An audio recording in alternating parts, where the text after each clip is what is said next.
안녕하세요. 경제 읽어주는 남자 김광석입니다. 반갑습니다. 매주 월요일 저녁 6시 안녕하세요. 경익남입니다. 이렇게 인사했던 그 세월을 돌이켜보면 오늘이 24년 마지막 시그니처 인사인 것 같습니다.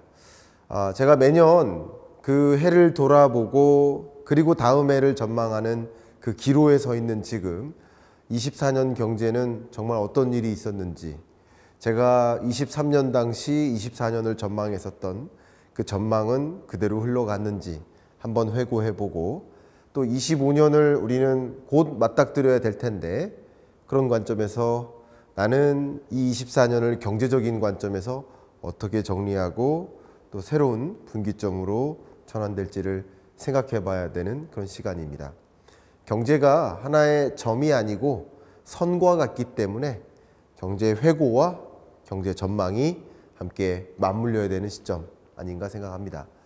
지난 한 해를 돌이켜보면 정말 많은 분들이 질문 주셨던 거, 잃어버린 10년 오는가, 왔다, 이미 왔다, 곧 올 거다 하는 그런 이야기들, 잃어버린 10년 온 걸까 아니면 오는 걸까 하는 질문에 대한 답변도 드리고, 그렇게 된 배경에 세계 경제는 계속 저성장 고착화되고 또 한국 경제도 가장 대표적인 예가 될 텐데, 그런 과정에서 미국으로 돈의 쏠림이 지배적으로 나타나고 또 강달러 현상이 또 장기화되고 하는 현상들이 2024년 경제를 가장 강하게 스쳐지내 볼 수 있는 대표적인 두 개의 문장인 것 같습니다.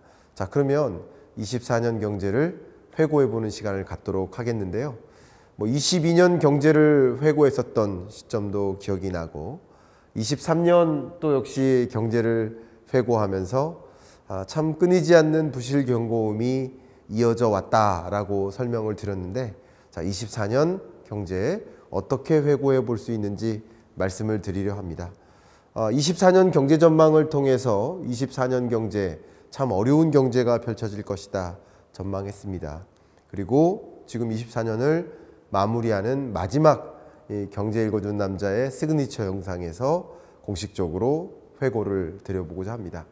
또 회고를 하기 위함은 단순히 회고를 하고 마무리하는 게 아니라 경제 전망이라는 25년 전망을 들여다보는 한 기로에 서서 그 연결성을 한번 찾아보고자 하기 위함이죠. 그런 관점에서 첫 번째 이야기 드려보도록 하겠습니다. 제가 그동안 전망을 통해서 말씀드렸던 것처럼 세계 경제는 저성장 고착화되고 있습니다. 많은 분들이 우려하고 있는 대질문, 경제 위기 옵니까? 2024년 한 해 동안에도 경제 위기설이 정말 많이 돌았었습니다. 저는 물론 경제 위기 아니다, 경제 위기가 아니라 저성장 고착화다, 경기 사이클상 경기 침체에 해당된다, 경제 위기와 경기 침체를 구분하셔야 된다라는 말씀을 아마도 수천 번 드려왔었던 것 같습니다. 여전히 지금 24년을 마무리하는 지금 경제 위기는 아니고 참 경기 침체적인 현상, 저성장 고착화되는 현상 두드러지게 나타났다라고 확인될 수 있겠습니다. IMF도 OECD도 월드뱅크도 세계 경제를 진단하고 또 25년을 전망함에 있어서 공통적으로 장기 평균선에 크게 못 미치는 저성장 고착화되고 있다라고 전망하고 있으니, 지난 한 해를 회고해도 세계 경제는 저성장 고착화 맞구나 하고 생각해 볼 수 있고, 25년을 또 살아본다면 정확히 1년 후에 이 자리에서 저성장 고착화 맞았다라고 말씀드리게 되지 않을까 하는 조심스러운 예측을 해봅니다. 세계 경제를 저성장 고착화되고 있다라고 이야기하는데 가장 대표적인 국가나 권역들의 모습들을 본다면 중국 경제 저성장 고착화되고 있다. 중국 경제 끝났다. 중국 경제 망했다. 중국 경제 사라진다. 이게 아니라 저성장 고착화되고 있는 거예요. 물론 단면을 보면, 구경제적인 측면을 보면 마치 끝난 것처럼 인프라 산업, 부동산 관련 산업, 또 지방정부 부채, 뭐 이런 것들을 보면 중국은 마치 끝난 것처럼 볼 수 있죠. 그러나 또 신경제적인 측면을 본다면 전기차, 배터리, 세계 주요 자동차 기업과 배터리 기업들을 정말 강하게 압력을 주고 있다시피, 부담을 주고 있다시피 견조하게 세계 경제를 차지해 나가고 있습니다. 역시 재생에너지 세계를 압도하고 있고 로봇도 역시 세계를 압도하는 중국의 기술임에는 틀림이 없고, 역시 AI조차도 지적재산권이나 논문 건수나 이런 것을 비교해 보면 기술적인 면에서 한국 경제를 이미 넘어선 건 아닐까, 미국도 긴장하지 않을 수 없다 하는 입장 아닐까. 구경제를 보면 끝났다라고 할 수 있겠지만 신경제를 보면 위협적이다 할 만큼 견조한 성장세를 보이고 있다. 한국 반도체 파운드리 영역을 보면 과거에는 우리나라가 세계 파운드리 시장에서 20%를 차지한 적도 있었습니다.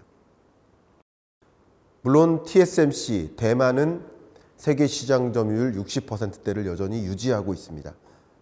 지난 3분기 기준으로 데이터가 TSMC, 대만이 파운드리 영역에서 63%를 차지하는데, 안타깝게도 우리 한국의 파운드리, 삼성전자는 9.3%로 내려왔습니다. 그동안 중국의 반도체 파운드리 업체 3사, 이들의 시장 점유율은 9.1%까지 치고 올라왔습니다. 지금은 4분기를 마무리하는 시점인데 아마 이 4분기 통계가 25년 1분기에 발표가 되면 중국 3사의 파운드리 시장 점유율은 한국의 파운드리 시장 점유율을 압도하지 않을까. 이렇게 각 유망산업의 여러 측면에 걸쳐서 중국이 기술 추격에 성공하고 세계 시장을 점유하고, 그런 모습은 과잉 생산이라는 그런 닉네임을 서구가 부르고 이렇게 이름을 명명하고 있는 것처럼 위협적이라고 평가할 수 있겠습니다. 그래서 중국 경제를 어떻게 봐야 되겠습니까? 네, 저성장, 고착화되고 있다. 구경제와 신경제를 고루 보셔야 된다라는 것이죠. 제가 마침 이 포인터를 들고 있는데요. 포인터 보시면 어때요? 그냥 이렇게 민자 무늬 같으시죠? 근데 돌려볼까요?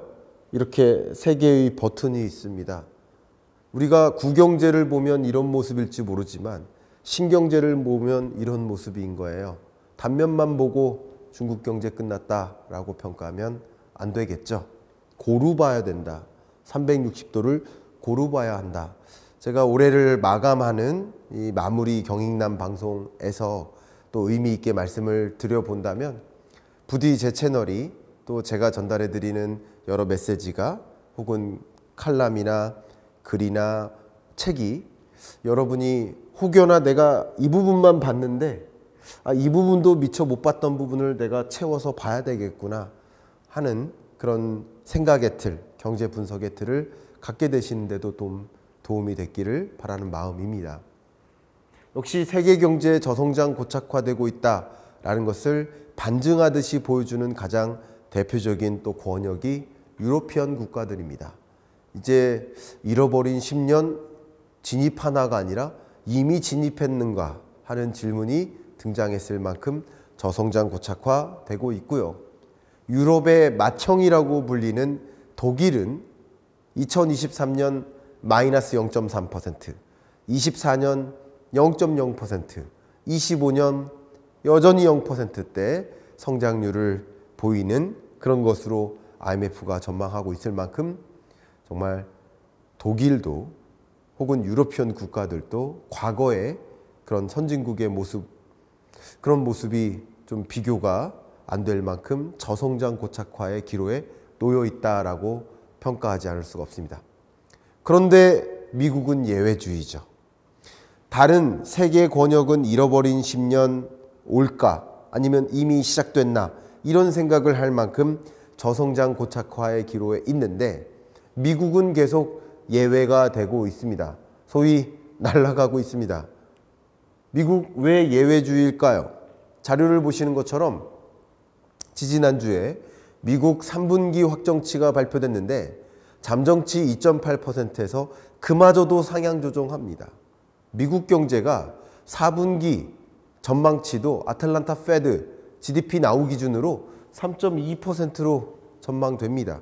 미국 경제가 정말 한 1.5 정도 성장률을 분기당 보여도 상당한 성장세, 견조한 성장세라고 평가해 볼 수 있겠는데 그게 아니라 3%대의 성장률을 유지하고 있다. 정말 견조한 모습입니다. 근데 왜 미국은 예외가 되고 있을까? 맨 처음 제가 앞서 말씀드렸던 것처럼 미국 경제가 예외가 되는 가장 대표적인 이유가 보시는 것처럼 미국으로 돈의 쏠림이 일고 있는 거예요. 주식펀드 자금이 미국으로 쏠리고 있고요. 역시 채권펀드 자금도 미국으로 쏠리고 있습니다. 다른 나라에서는 돈이 빠져나오는데 한국으로부터는 돈이 빠져나오는데 미국으로 돈이 쏠리는 거예요. 미국으로 돈이 쏠리다 보니 그게 또 강달러를 야기하는 것이고요. 역시 자본시장, 외환시장이 탄탄하게 굴러가다 보니 그게 실물 경제에도 긍정적으로 영향을 미치는 것이다 라고 평가할 수 있겠습니다. 그 결과 미국 주식시장 시가총액이 전 세계 주식시장 시가총액에서 차지하는 그 비중이 한때 약 33% 수준이었는데 계속 올라서 이제는 55%까지 차지합니다. 세계 주식시장 시가총액에서 미국 한 나라의 시가총액이 55%까지 온 겁니다. 그만큼 미국으로의 돈의 이동이 지금 미국의 예외주의라는 표현이 등장한 만큼 왜 예외주의라고 표현할까요? 미국이 예외인 이유는 미국 빼고 다른 나라들은 어렵다라는 것을 이야기하죠. 세계 경제는 저성장 고착화되는데 미국만 예외가 되는 그 이유 첫 번째가 바로 돈의 쏠림, 미국으로 돈의 이동이다라고 볼 수 있겠습니다. 자, 이런 현상은 2025년에도 계속될 것인가 하는 대주제, 대질문이 등장할 텐데요. 그 부분은 역시 다음 주에 2025년 빅픽처라는 주제로 또 경익남 시간에 월요일 날 기대해 주시고요. 또 역시 세 번째 주제를 간다면 말 그대로 피벗의 시대입니다. 제가 25년 경제전망서의 제목을 피벗의 시대 2025년 경제전망 이렇게 정했던 것처럼 세계 주요국들은 또 24년 경제전망서에서 24년 중후반에나 금리 인하를 시작할 수 있다라고 정확하게 명시된 것처럼 되돌아봐도 24년 중반 이후 미국뿐만 아니라 영국도, 캐나다도, 유로존도, 스웨덴도, 스위스도 세계 주요 기축통화국이죠. 그리고 한국도 금리 인하를 단행합니다. 미국도 세 차례 연속 금리 인하를 단행했지만 세계 주요 국가들도 오히려 미국보다 더 적극적인 금리 인하를 단행합니다. 왜? 그만큼 자국 경제가 급한 거예요. 저성장이 고착화되는 거예요. 그러니까 세계 다른 나라들은 서둘러서 먼저 금리 인하하는 모습인데 미국은 이제 25년 금리 인하 없을 수도 있다. 금리 인하 중단설이 퍼지고 있는 만큼 미국 경제는 금리 인하가 급할 이유가 하나도 없는 것이고 오히려 물가도 제대로 안 잡힌 상황에 금리 인하가 웬 말이냐 하는 생각을 많이들 하고 계시죠. 그게 결국 미국과 그 밖에 다른 기축통화국들 간의 금리 격차, 이게 강달러를 또 야기하는 것이고 그만큼 미국 경제가 또 펀더멘털이 견조함을 보여주는 근거가 될 수 있겠습니다. 피벗의 시대, 그럼 앞으로 어떨까? 앞서 말씀드렸던 것처럼 미국의 경우에는 너무 성급하게 금리 인하를 했을까? 9월 빅컷의 금리 인하는 실수였나? 정치적 행보였나? 하는 의문을 많이 제기하고 있을 만큼 24년 하반기 들어 미국이 성급하게 빅컷과 세 차례 연속금리 인하로 인해서 그 외에 다른 영향도 있겠지만 미국 물가 상승률이 잡힐 듯 하다가 다시 반등하는, 안 잡히고 올라가는 이런 흐름이기 때문에 미국은 조금 더 신중하게 금리 결정을 해 나갈 것이다 라고 2025년을 생각해 볼 수 있겠습니다. 2024년을 조망해 보고 회고해 볼 때 이 이름을 빼놓을 수가 없겠죠. 바로 트럼프 트레이드. 트럼프가 24년에 집권한 건 아니에요. 25년 1월 20일부터 집권을 시작합니다. 그러나 트럼프 당선이 11월에 있었고 그 이후 11월, 12월 동안 거대한 트럼프 트레이딩이 일어난 게 사실입니다. 워낙 트럼프는 마가를 외치면서 미국을 위대하게 만들겠다라고 강조하면서 세계 모든 산업들을 밸류체인을 다 끊어버리고 미국 내 재배치하기 위해 움직이다 보니까 미국으로의 돈의 쏠림은 더 강하고 그게 강달러를 야기하는 배경이 되죠. 또 역시 트럼프가 유세 현장에서 나는 크립토 프레지던트가 되겠다. 나는 가상화폐 대통령이 되겠다. 라고 했고 그 이후 비트코인의 가격이 급등하게 됐었던 거 여러분 잊을 수가 없겠습니다. 그러면서 비트코인 가격이 상승했지만 또 역시 12월에 무슨 일이 있었습니까? 제롬 파월 연준 의장이 이 통화정책 회의를 마무리하고 FOMC 회의를 마무리하고 거의 기자회견 30분 동안 거의 마지막 질문 중에 하나예요. 기자의 질문이 연준은 비트코인을 전략적 비축자산으로 구축할 수 있는가? 그럴 것인가? 그렇게 보고 있는가? 그게 어떤 가치가 있습니까? 라고 물어봤는데 사실 전략적 비축자산으로서 연준이 비트코인을 비축을 하게 되면 그게 어떤 효과가 있습니까? 라고 질문했는데 효과가 있다 없다로 답변한 게 아니라 우리 비트코인을 비축자산으로 보유할 그런 법적으로 그런 법에 근거하지 않는다. 법적으로 불가능하다라고 얘기해 버리죠. 그냥 싹둑 잘라버립니다. 그러면서 비트코인 가격이 급락하는 일이 있었죠. 물론 저의 의견을 하나 드린다면 이것은 어디까지나 현재 연준 Federal Reserve Act에 따른 법에 근거한 파월의 표현이라고 볼 수 있겠죠. 그러면 트럼프는 어떻게 하겠습니까? 1월 20일 취임식 때 만약에 나는 비트코인을 전략적 비축자산으로 확보하기 위해서 법 개정을 추진할 것이다 라는 종류의 발언, 취임식 때의 발언이나 혹은 발언이 없다 하더라도 전략적 비축자산으로 구축하기 위한 이 의회에서의 움직임, 또 의회가 레드 스윕 둘 다 상하원 공화당이 차지하고 있지 않습니까? 그래서 이런 의지대로 실제 전략적 비축자산으로 비트코인을 미국이 확보할 수 있게 된다면 실제 이 비트코인 시장은 굉장히 강한 또 랠리를 보일 수 있겠죠.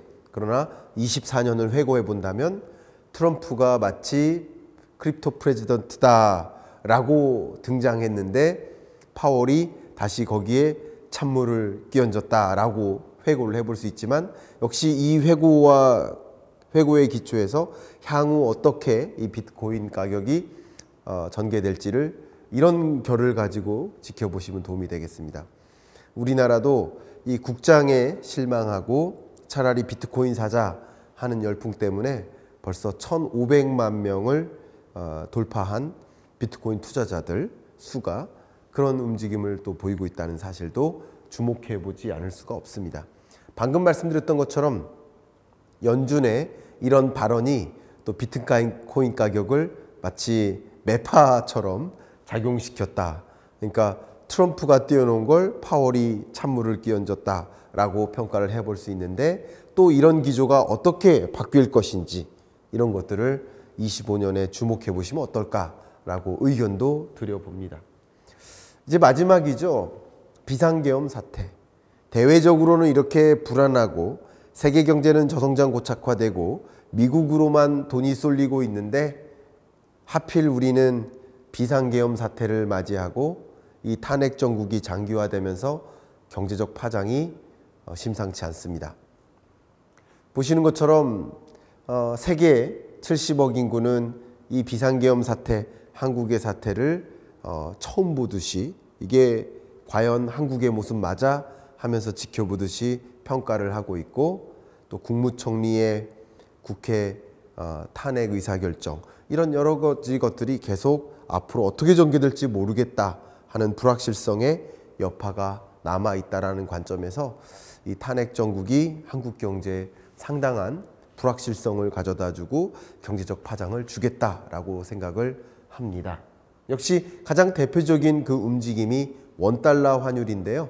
원달러 환율이 IMF 외환위기, 글로벌 금융위기, 그 당시에 경험했던 원달러 환율 이후 가장 높은 환율을 기록합니다. 1486원을 돌파합니다. 장중환 때 말이죠. 이렇게 원달러 환율이 지속게 되는 것은 야, 한국이라는 나라 뭐가 어떻게 될지 몰라. 자본시장, 외환시장에서 가장 싫어하는 게 불확실성인데 가장 높은 불확실성을 갖고 있는 나라야. 원화를 내던지게 되는 거죠. 차라리 원화 팔고 달러를 보유하자. 여러 가지 면에서 앞에 말씀드렸던 것처럼 달러 강세 기조의 배경은 여러 가지가 많은데 한국 경제는 유독 펀더멘털이 무너지고 불확실성이 강하니 한국 원화 팔고 달러를 갖자 하는 움직임이 이런 슈퍼 강달러를 야기한 것이라고 평가해 볼 수 있겠습니다. 다시 한번 보여드린다면 지금의 이 1,400원을 돌파한 시기를 보면 외환위기, 금융위기, 그리고 레고랜드 사태와 12월 윤 대통령의 비상계엄 선언 사태가 있었는데 지금은 22년 11월, 24년 12월을 오히려 넘어선 채로 강달러가 야기되고 있는 만큼 정확히 외환위기와 금융위기 이후 가장 높은 환율이라고 볼 수 있겠습니다. 그런데 이렇게 강달러가 지속되면 웃는 기업도 물론 있어요. 예를 들면 제과 관련 기업들 그리고 화장품 업계들 이런 기업들은 그 제품 제조를 하는 과정에 필요한 원자재를 미리부터 사놓거든요. 라면 기업이다. 그러면 밀가루 같은 그런 원자재를 이미 7개월 이상치를 확보하고 있어요. 그러니까 환율이 이렇게 급등하기 전에 원자재를 미리 사놓다가 환율이 급등한 국면에서는 그 원자재를 계속 소진하는 거죠. 그런데 해외에 수출하는 라면이나 해외에 수출하는 각종 과자, 베이커리, 화장품 같은 경우도 팜유 같은 이런 원자재를 미리 사놨다가 그 이후 강달러가 야기되니까 지금은 추가적으로 수입하지 않고 수출만 열심히 하는데 북미 지역에서 이 수출액이 많거든요. 그러니까 같은 한 단위 수출액에 대한 그것에 대한 경제적 편익은 약달러일 때보다 훨씬 커질 수 있겠죠. 그러니까 웃는 기업도 있는 겁니다. 그러나 강달러가 장기화되면 장기화될수록 이게 계속 웃을 수 없는 것이 되겠고 특히 수입업체들은 굉장한 부담감 때문에 수입 물가가 오르고 또 가뜩이나 내수 경기가 이렇게 침체된 과정에서 경제적 파장은 이루 말할 수 없겠다. 오늘 아침 제가 마이스 산업협회, 한국 마이스 산업협회 조찬 강의에 다녀왔는데 이 비상계엄 사태와 탄핵 정국하에 정말 많은 행사나 박람회나 이런 것들이 다 취소되고 있다고 하더라고요. 그러면 마이스 산업에는 분명 영향이 있겠죠. 항공, 여행, 운수, 관광업 영향이 있겠죠. 또 많은 대기업들이 사실상 지금 이런 회식 같은 걸 다 미룹니다. 그러면 자영업자들의 충격도 있겠죠. 연말 특수를 노렸던 유통사들도 그 충격이 심각하겠죠. 그런 것처럼 이 비상계엄 선언 사태가 장기화되고 탄핵 정국이 더 불확실성을 가중시키는 과정에서는 경제적 파장이 우리는 피할 수 없는 일이 되겠다라고 강조를 하지 않을 수 없겠습니다. 세계 주요 IB 혹은 국내외 주요 연구기관들이 한국 경제를 뭐 2% 수준으로 전망했다가 25년조차 2%가 어렵겠다. 1%대일 수밖에 없겠다. 이렇게 하향 조정하고 있습니다. 가장 걱정은 이런 비상계엄 선언 사태가 탄핵 정국으로 이어지고 이게 얼마나 장기화될 것인지 여야 간의 갈등이 얼마나 더 심각하게 부딪힐 것인지, 그것에 따라서, 이 불확실성에 따라서 경제적 영향, 방산 수출, 자동차 수출에 이미 영향을 미쳤죠. 그 밖에 여러 영역에 걸쳐서 파장이 전개될까 굉장히 두렵습니다. 25년 경제전망서와 트럼프 2.0, 이 책을 다시 한번 추천드리면서 25년 경제를 먼저 준비하고 어떻게 대응해야 될지를 좀 생각해 볼 수 있는 계기가 되시기를 바랍니다.